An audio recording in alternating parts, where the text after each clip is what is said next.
Fala galera, eu sou o Fernando Calais, direto de Madrid, jornalista do Diário AS e do Sport TV. Há pouco tempo, quando o Flamengo começou a negociar, quando surgiu o nome do Domenech Torrent, muita gente veio me procurar. Eu sou jornalista, estou aqui há 10 anos em Madrid e todo mundo perguntando sobre o Domenech Torrent. E eu vou ser muito sincero com vocês, não tinha a mínima ideia quem era Domenech Torrent. E eu saí para perguntar, e perguntei para vários colegas da redação, ninguém sabia quem era Domenech Torrent. Eu liguei para uma primeira pessoa, um colega meu lá em Barcelona, que cobre o Barcelona, não sabia quem era Domenech Torrent.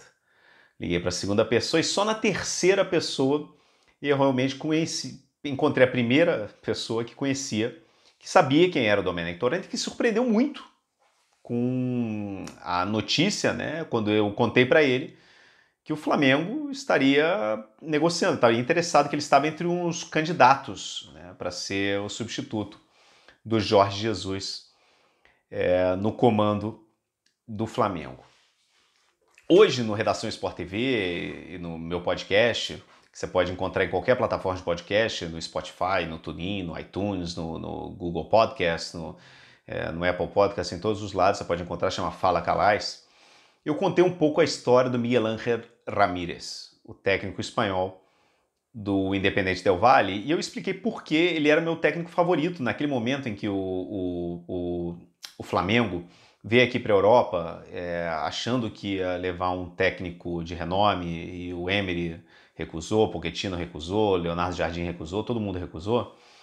Quando saíram esses grandes nomes, eu falei, cara, por que o Flamengo não vai atrás do Miguel Ángel Ramírez? Que é um espanhol, um cara que tem um currículo assim já bacana, com a formação, vou contar um pouco a história dele aqui, mas que tem experiência bem sucedida na América do Sul, conhece o futebol sul-americano, um cara jovem, um cara promissor. Não entendi nunca porque o Flamengo não foi atrás dele, mas o Flamengo foi atrás do Domenech Torrent. Naquele momento eu usei uma frase em várias entrevistas que eu dei, falando que eu achava uma aposta interessante. Por quê?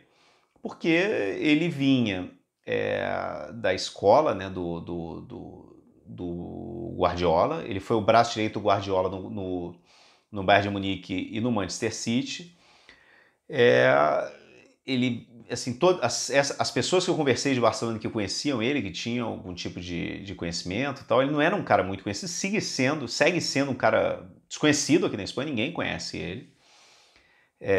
Diziam que ele é um cara, era um teórico do futebol, um cara que tinha um conhecimento muito grande da teoria do futebol, que era um grande conhecedor de tática, de sistema tático, que levava os treinamentos do Guardiola no Manchester City e no Bayern de Munique, mas ele não era, por exemplo, o braço direito do Guardiola no Barcelona.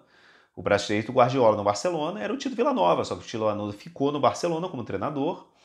E aí, como o Tito Vilanova ficou, essa comissão técnica do Guardiola se dividiu ao meio, Metade da galera ficou com o Tito Vilanova e o Guardiola levou o resto da galera com ele para o Bayern de Munique. Nesse caso, o Torrent virou o auxiliar dele no Bayern de Munique.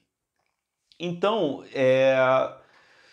por que é engraçado dizer isso assim, mas eu acho que hoje já é diferente, porque agora o Torrent entrou, mas mesmo assim, eu acho que hoje em dia o Miguel Ángel Ramírez, eu acho que ele ainda é mais conhecido, pelo menos no mundo do futebol, das pessoas que trabalham futebol, assim, de quem é mais nerd do futebol, conhece realmente o Miguel Ángel Ramírez e conhece há muito tempo. Porque ele tem uma história muito curiosa. Ele é das Ilhas Canárias, ele fez magistério, ele era professor de educação física nas Ilhas Canárias e acabou virando técnico da base do Las Palmas. E aí, nesse momento, na base do Las Palmas, ele se apaixonou pelo futebol de base e ele decidiu que era o que ele queria fazer para a vida dele. Então ele veio para Madrid, fez 2 mestrados em gestão esportiva e em coaching esportivo. E aí, no segundo mestrado, ele foi fazer um estágio. Ele foi fazer um estágio na Grécia, foi para a Grécia. E lá na Grécia, que tem uma tradição muito grande principalmente nos últimos anos, de treinadores espanhóis treinando na Grécia, ele fez estágio com o Manolo Jiménez, fez estágio e conheceu, assim, foi por conta própria, deu a cara a tapa e acabou conhecendo e trabalhando com o Ernesto Valverde quando ele estava no Olympiacos, um pouco antes dele vir para o Barcelona, aqui na Espanha. E ele ficou esse tempo na Grécia, e quando ele voltou da Grécia para a Espanha, depois de ter feito os 2 mestrados que ele tinha feito, ele decidiu fazer um doutorado, e ele foi fazer na universidade em Vitória, no País Basco. E lá ele teve a oportunidade de pegar a base do Alavés enquanto ele estava fazendo o doutorado. Nesse momento, surgiu uma oportunidade de ir trabalhar com futebol de base, que é a grande paixão dele, ele nunca negou isso, na Aspire Academy do Catar, que é a melhor escola e o melhor centro de desenvolvimento de alto nível de futebol do mundo hoje. O Catar ele fez um investimento bilionário e construiu essa cidade esportiva impressionante, gigante, e levou, sei lá, uns 50 espanhóis para lá, para poder tentar emular e tentar copiar o sucesso que a Espanha teve, que o futebol espanhol teve, desde que ele ganhou a primeira Eurocopa e depois a Copa do Mundo, a segunda Eurocopa, né? Essa geração dourada da Espanha. E o Catar se baseou nisso e os resultados estão saindo, né? Foi campeão asiático sub-19, depois também foi campeão da Copa da Ásia, o campeão asiático, né? Com o Miguel Ramírez de auxiliar desse time. Ele era auxiliar do time principal, enquanto ele era treinador das seleções de base, sub-14, sub-17, sub-19. Né? Então ele ficou 6 anos lá no Catar. E aí foi nesse período no Catar, com toda essa galera espanhola que estava lá, por isso nesse período ele ficou conhecido, porque ele era um cara muito jovem. Hoje, pra vocês terem uma ideia, ele é mais novo que o Dani Alves. Ele vai fazer 36 anos agora em outubro, o Miguel Ángel Ramírez. Então, quando ele estava no Catar, ele recebeu essa proposta, ele recebeu uma oferta, na verdade assim, ele recebeu uma oferta lá no Catar, ou ele ficou sabendo, não sei se ofereceram para ele ou ele ficou sabendo, que o Independente Del Valle estava buscando técnico para base, para o time de base.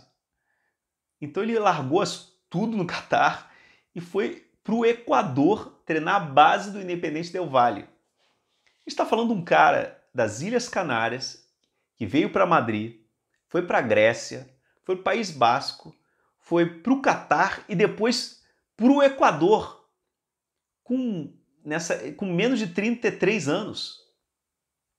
Né? E aí ele chegou lá no Equador, em 11 meses, o técnico, que era do Independente Del Valle, foi para o Emelec e surgiu essa vaga no time de cima. Ele não queria, o que dizem aqui na Espanha é que ele estava se preparando para vir assumir na Federação Espanhola, né, um papel importante para depois, assim, a ideia da seleção espanhola é que um dia ele virasse técnico da base da seleção espanhola.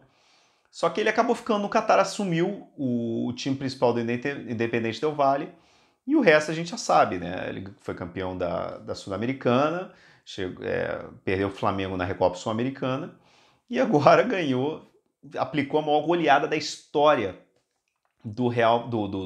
que o Flamengo sofreu na história na Libertadores. Então, é aquele negócio, fala assim, poxa, será que o Flamengo escolheu o espanhol errado? Eu acho que sim. Todas as pessoas que conversavam na época sobre o Torrente falaram assim, poxa, cara, olha, ele tem fama de ser um cara muito inteligente, tem fama de ser um cara, inclusive, gente boa, boa praça, um cara muito educado, mas um cara muito discreto.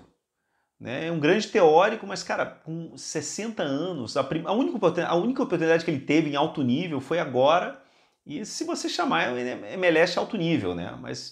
E foi totalmente corporativista, né? Ele foi realocado dentro da própria empresa, né? O time do City na MLS, que é o New York City, mandou ele para lá, né? Então, um cara com 60 anos, que sempre foi secundário, ele pode ser um grande conhecedor, mas eu acho que no futebol tem uma parte muito importante também de sangue no olho, de liderança. Né? E essa era a grande dúvida com todas as pessoas que eu conversava sobre essa possibilidade do Domenech Torrente ir para o Flamengo. Né? Que existia uma dúvida muito grande sobre a parte da liderança, sobre a parte do dia a dia, da pressão de assumir um time do tamanho do Flamengo no futebol sul-americano, onde o calendário é completamente maluco, onde a pressão da torcida não tem nada a ver com o que acontece no resto do mundo. Então, é aquela velha história. Miguel Ángel Ramírez continua fazendo um trabalho maravilhoso lá no Independente Del Valle. Né? A gente não sabe quanto tempo ele vai ficar lá, se ele vai voltar para a Europa, se ele vai pegar outro time no Brasil, não tem a mínima ideia. Mas ele é um cara que hoje aqui na Espanha, hoje não, há vários anos aqui na Espanha, ele é um nome que assim, toda essa galera que conhece futebol aqui, que segue de pá, principalmente a galera do futebol de base, é um nome realmente um dos nomes favoritos aqui desses nerds, né, do futebol aqui na Espanha, enquanto o Torrente sempre foi um cara totalmente desconhecido, né? Eu não estou assim criticando, não estou falando que, mas eu estou falando assim, se eu fosse um dono de uma empresa e tivesse que contratar um fenômeno de 35 anos que já trabalhou em 3 continentes diferentes, que busca sempre aprendizado, né, que é um cara extremamente ousado e ambicioso, e um cara de 60 anos que nunca teve uma oportunidade realmente na vida dele, que leva, sei lá, nos últimos 15 anos num papel totalmente secundário, eu não pensaria duas vezes em quem seria o meu escolhido. Dá um like aí no vídeo, assina e vai lá no meu podcast também, cara. Fala Canais e escuta quase todos os dias, tem um podcast novo. Um abraço, tchau, tchau.